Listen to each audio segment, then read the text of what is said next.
Max Primorac, američki političar, na prošlosedmičnom saslušanju u Kongresu rekao da je bivši i propala država i zatražio ukidanje OHR-a.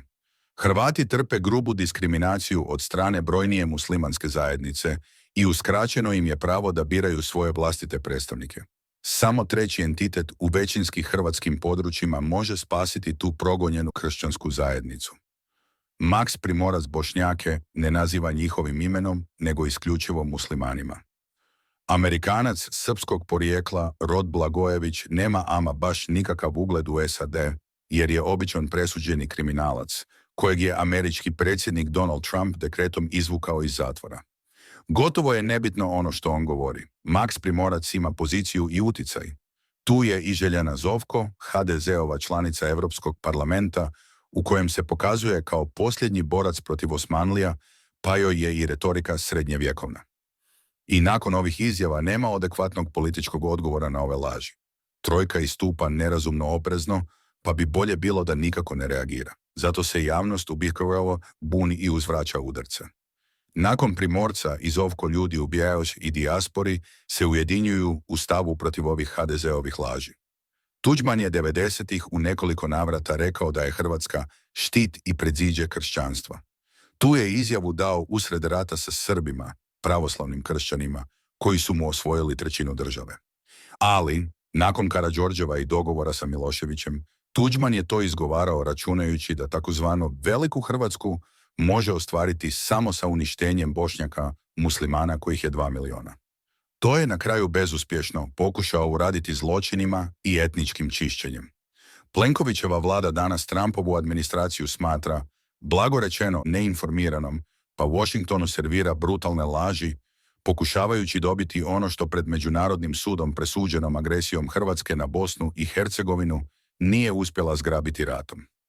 Zvučat će nevjerovatno, ali danas u ovoj Plenkovićevoj Hrvatskoj imamo šutljiviju opoziciju nego li u vrijeme Tuđmana. Čak i u najgoroj agresiji na BiH, u Hrvatskoj je buktio otpor tom diktatoru. Globus, Feral Tribune, Nacional, Glas Slavonije i u dobrom periodu Slobodna Dalmacija medijski su žestoko kritikovali Tuđmanov režim, pa se čak i takav diktator znao i povlačiti pred tim medijskim napadima. U ovo vrijeme medijska Hrvatska podržava najgore laži protiv Bosne i Hercegovine, što će reći da je HDZ poklopio gotovo sve medije. Sve to se događa jer za svoju užasnu politiku prema BiH Plenković ima podršku i šutnju među europskim birokratima. I, evo, laži njegovog režima probijaju se do SAD. Evropske birokrate apsolutnom većinom pojma nemaju šta se sad događa u BiH, a kamoli šta se događalo 90-ih. Sadašnja retorika Plenkovićevih medija podsjeća na Tuđmanovo doba uoči sukoba sa Bošnjacima. Pogledajmo te sličnosti. Čuveni američki publicista Norman Sigar je u svom dijelu Genocid u Bosni politika etničkog čišćenja napisao: dio medija u Hrvatskoj koji je bio pod kontrolom vlasti već je krajem 1992. počeo koristiti antimuslimansku retoriku. Do početka 1993. eskaliralo je pristrasno medijsko izvještavanje, iako nije uvijek bilo bazirano na vjerskim temama. Međutim, fokus se sve više pomjerao na islam sa novim izvještajima o fundamentalistikom ekstremizmu i navodnoj prijetnji zapadnoj civilizaciji. Linija koja vodi u genocid zaista nije bila pređena sve do proljeća 1993. godine. Desilo se to kada su zvanične snage HVO-a počele napadati i protjerivati muslimansko stanovništvo iz njihovih domova, pripremajući se za konačnu podjelu po Vance-Owenovom planu, za koji su mislili da je već gotova stvar, pisao je Norman Sigar. Tako i danas imamo ove moderne križare Primorca i Zovko. Novinar The Guardiana Jan Trainor prenosi izjavu Jadranka Prlića, tada predsjednika vlade HVO, bila je baš ovo vojna hunta. Vance-Owenov plan daje Hrvatima kao i Srbima odriješene ruke da podijele zemlju duž etničkih linija. Sve je bilo sadržano u predrasudama, piše Cigar, da će muslimani biti lak plijen. Komandanti HVO su se hvalili da su muslimani slabi borci i da bi HVO sa njima završio za samo jedan dan. Prisjetimo se, novinari Jonathan Randall i John Pomfret Zabilježili su u Washington Postu da je HVO krenuo u uspostavu vlastitih koncentracionih logora za muslimanske civile u Mostarskoj regiji i na drugim mjestima, gdje su hiljade ljudi držane u užasnim uvjetima i gdje su zlostavljani usprkos ciničnim hrvatskim tvrdnjama da su držani u zatvoru isključivo zbog njihove vlastite sigurnosti. Nakon najgoreg zločina HVO-a u Ahmićima, prvo su hrvatski režimski mediji optužili Srbe, pa operativce britanske obavještajne službe iz pera Marka Barišića u Danasu i na kraju same muslimane. Za opozicione medije u Hrvatskoj taj zločin su počinile jedinice HVO-a. Jedan je pripadnik hrvatske policije svjedočio da mu je bilo naređeno da autobusom odvede muslimanske žene i djecu i ostavi ih izvan grada. Bilo je to vrijeme temeljitog etničkog čišćenja. Bio mi je to najgori dan. Sve te žene i ta djeca zvali su me po imenu, tražeći vodu. Djeca su plakala jer su bila žedna. Ali naš komandant nam nije dozvolio da im damo vodu, govoreći mi ne dajemo vodu muslimanima, neka im Bog da vode. Čak i nakon proljetnih borbi 1993. godine, samo 46 anketiranih u Hrvatskoj izjasnilo se u prilog podjele Bosne i Hercegovine duž etničkih linija. Objavio je rezultate hrvatski sedmičnik Globus. Nakon Washingtonskog sporazuma 70% je ispitanika je bilo protiv Konfederacije Hrvatske i BiH. Norman Cigar piše: taj rezultat je odraz nespremnosti hrvatskog javnog mnijenja da se veže ne samo za muslimane, već također i uz hercegovačke Hrvate, koji su izazvali mnogo ogorčenja, koje se i dalje gomilalo, a bilo je djelimično uzrokovano mišljenjem da su oni uvukli Hrvatsku u nepotreban rat. Neslaganje sa Tuđmanovom politikom prema Bosni i Hercegovini dovelo je u martu 1994. da HDZ napusti nekoliko njegovih funkcionera. U januaru 1994. u Saboru je došlo do svađe svećenika Tomislava Djuke i Antuna Vrdoljaka, koji je tada bio direktor Hrvatskog radija i televizije. Duka je osporio Vrdoljakove pretjerane izvještaje o nasilju muslimana i njegovu tendencioznu interpretaciju Izetbegovićevog filozofskog dijela Islamska deklaracija. Vrdoljak je pokušao dokazati da je rat u Bosni bio neizbježan rezultat muslimanske fundamentalističke politike. Otac Tomislav Duka je predlagao obnovu hrvatsko-muslimanske saradnje na putu do ujedinjene Bosne i Hercegovine. U intervjuu koji je nakon toga dao Mati Bašiću, novinar Globusa, Duka je rekao: Bosna je nedjeljiva. Bosna i Hercegovina je jedinstvena jedinica u kojoj žive različite etničke, religiozne i kulturne zajednice. Zajednice koje već 1000 godina dokazuju da mogu živjeti zajedno usprkos unutarnjim konfliktima. Ovako Norman Cigar piše u 90-im. Za razliku od sadašnjih kršćanskih političara, Katolička crkva u Hrvatskoj bila je među onima koji su najranije i najodlučnije kritikovali anti-islamsku politiku Tuđmanovog režima. U pozivu na mir u maju 1993. koji je uslijedio nakon prvih okršaja HVO-a i armije BiH-a, kardinal Franjo Kuharić izrazio je svoje zaprepaštenje. On je za sukobe u Bosni i Hercegovini okrivio lokalne hrvatske vlasti jer je govorio o ratnim zločinima HVO-a nad muslimanima. Napisao je: historija će zapamtiti brutalno uvredljiv odgovor kardinalu Kuhariću od Mate Bobana, inače osuđenog kriminalca i saradnika Jugoslavenske vojne službe KOS. Gojko Šušak, nekada saradnik UDB-e, Tuđmanov ministar odbrane, je tada cinično poručio kardinalu Kuhariću da ode u Hercegovinu da bi postao bolje informiran.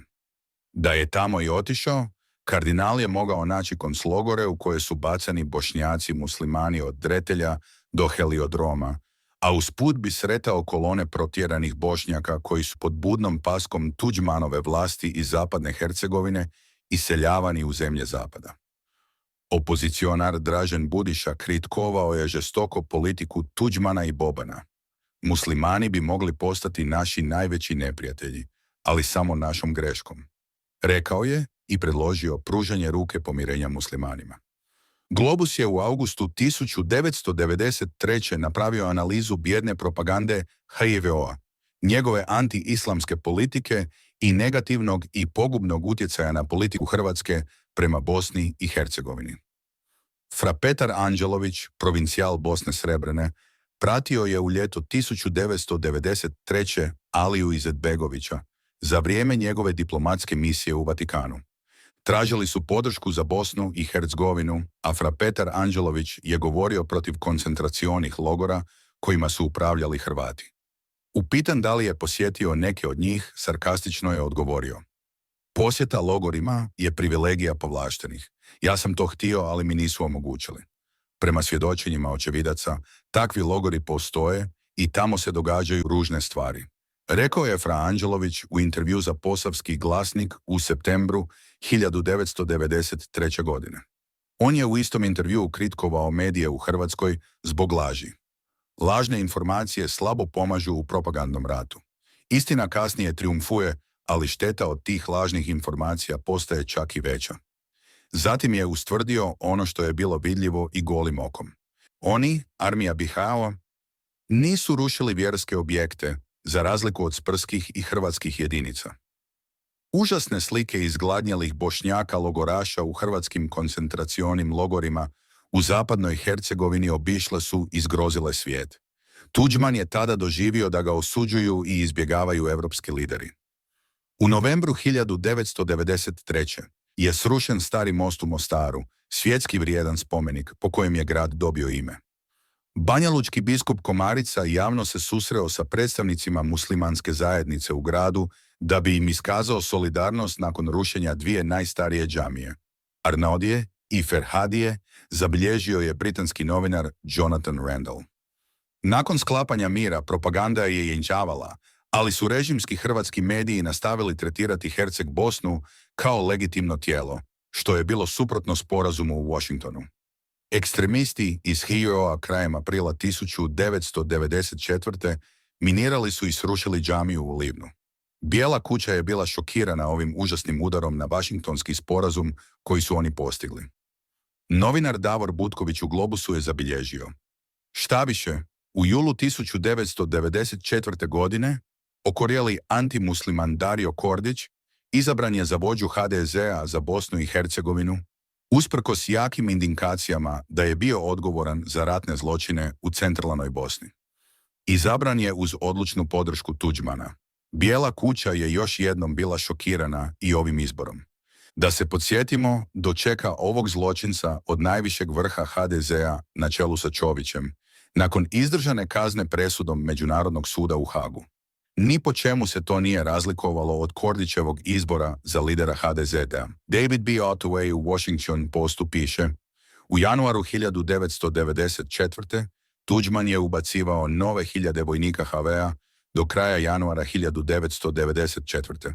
da bi se nosili sa sve boljom armijom RBHL-a, koja je unaprijedila svoju organizaciju u drugoj polovini 1993. i nabavila više, uglavnom pješačkog oružja. Međutim, usprkos pojačanjima iz Hrvatske, piše Norman Sigar, pobjeda armije RRB na terenu i pojačana vojna pozicija vlade u Sarajevu naspram HVO-a zaprijetili su Tuđmanu političkom katastrofom.